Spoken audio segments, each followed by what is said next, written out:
mengenal kampus Merdeka, mulai dari fakultas, prodi, serta fasilitas yang disediakan pengembangan dari sekolah tinggi, ilmu ekonomi, dan sekolah tinggi teknik Batam. Untuk di Unmerdeka sendiri terdapat 5 fakultas, dan 5 fakultas tersebut terdiri dari 14 prodi yang berbeda.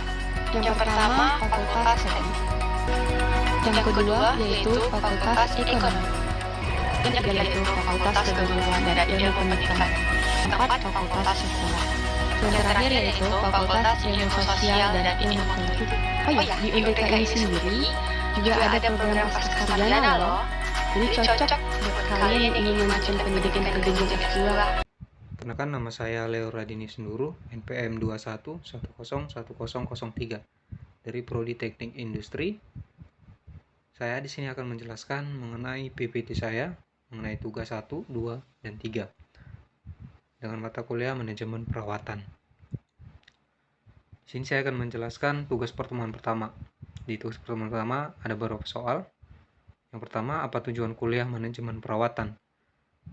Tujuannya adalah agar bisa menjaga fasilitas dan peralatan agar senantiasa dalam keadaan siap pakai untuk melaksanakan produksi secara efektif dan efisien, sesuai dengan jadwal yang telah ditetapkan dan berdasarkan standar. Yang kedua, apa tujuan manajemen perawatan pesawat terbang? Tujuannya adalah untuk memastikan kondisi pesawat tetap optimal dan layak untuk terbang dengan selamat dan mendarat dengan selamat. Kegiatan ini dilakukan oleh seorang mekanik pesawat yang sudah berpengalaman dan mempunyai lisensi untuk melakukan perbaikan pada komponen pesawat tertentu. Kemudian di sini, tugas yang ketiganya, jelaskan cara pembuatan IC atau Integrated Circuit. Di sini ada beberapa bagian untuk pembuatan IC ini. Yang pertama itu membuat wafer dasar. Di sini bahan substrak atau wafer dasar tempat IC dibuat adalah semikonduktor, seperti silikon atau gallium arsenida. Untuk mendapatkan kinerja yang konsisten, semikonduktor harus sangat murni dan berbentuk kristal tunggal.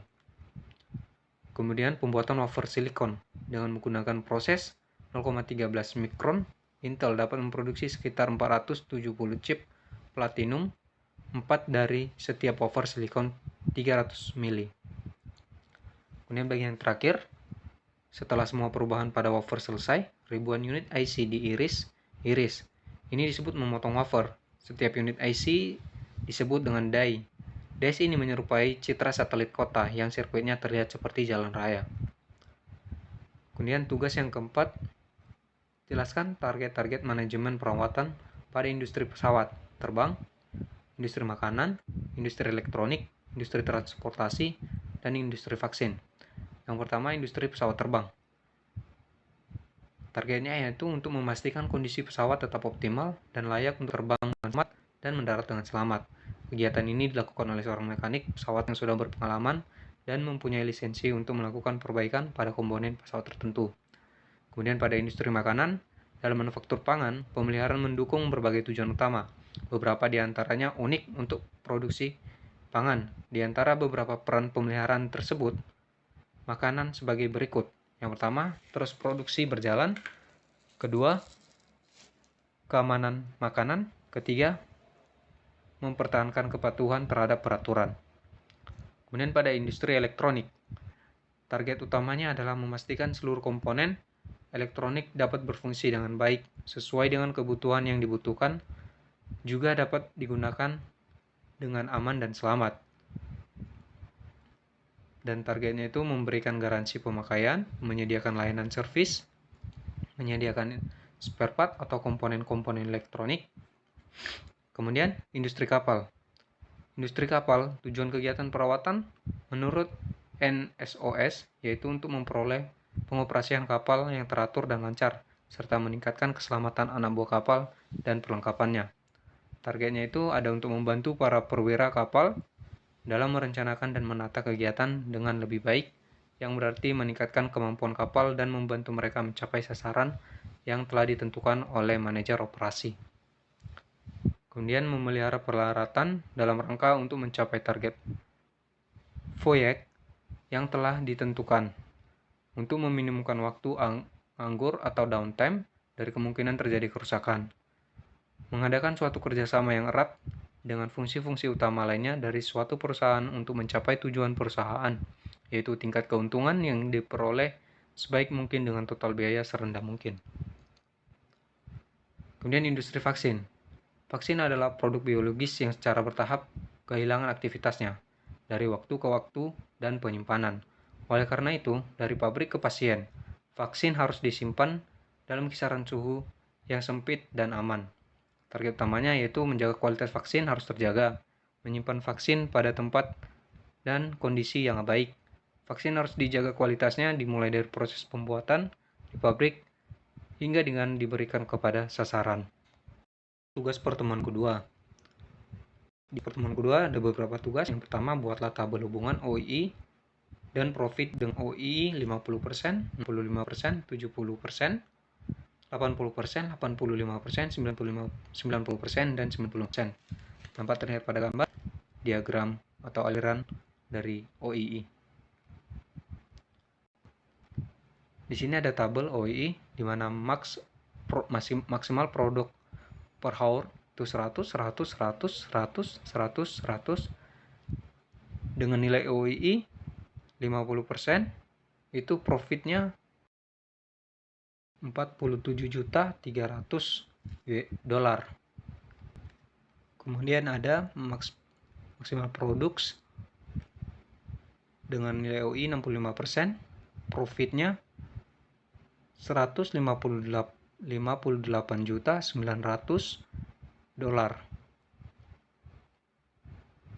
dan begitu seterusnya.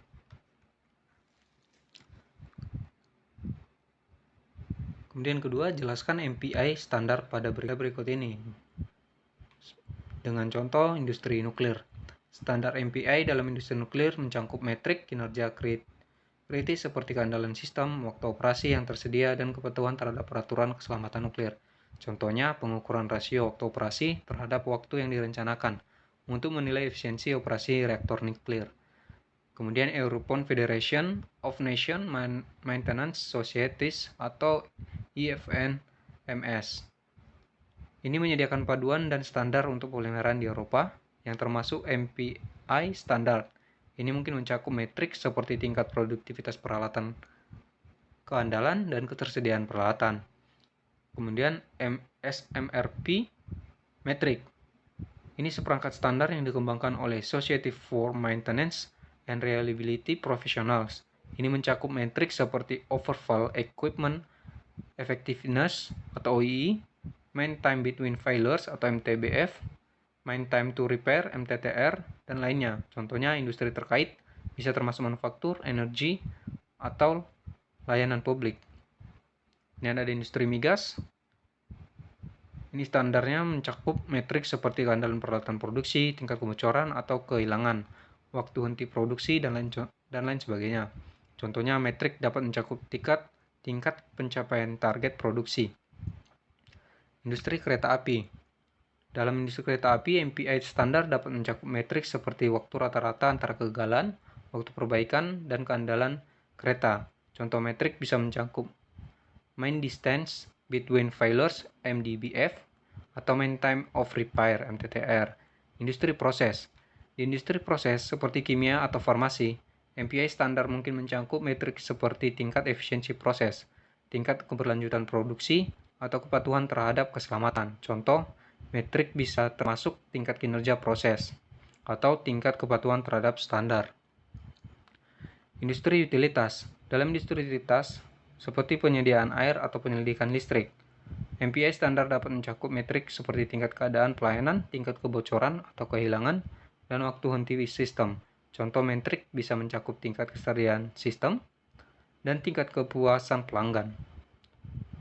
Kemudian tugas yang ketiga yaitu membuat summary tentang FMEA atau Failure Method, Mode, and Effects Analysis.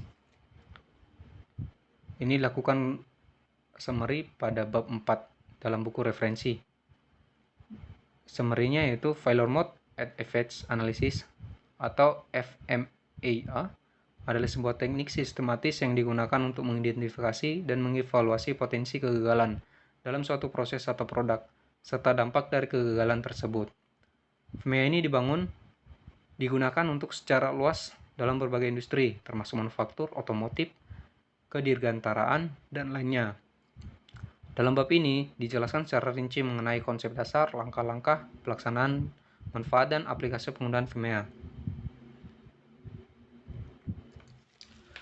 Kemudian di tugas pertemuan ketiga, terdiri dari beberapa soal. Yang pertama, buatlah proses FMEA untuk pembuatan telur ceplok yang memenuhi syarat seperti gambar di bawah ini, dan menggunakan flowchart di sebelah gambar sebagai referensi. Di sini ada gambar telur dan ada gambar flowchartnya. Terlihat pada tabel hasil analisis FMEA-nya.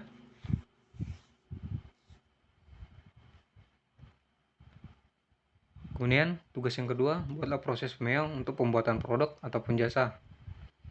Di sini contoh pembuatan prosesnya yaitu pembuatan nasi goreng. Dengan flowchartnya, mulai menyalakan kompor, letakkan wajan di atas, kemudian tuangkan sedikit minyak, masukkan nasi, tambahkan, mencoba cicipi rasa.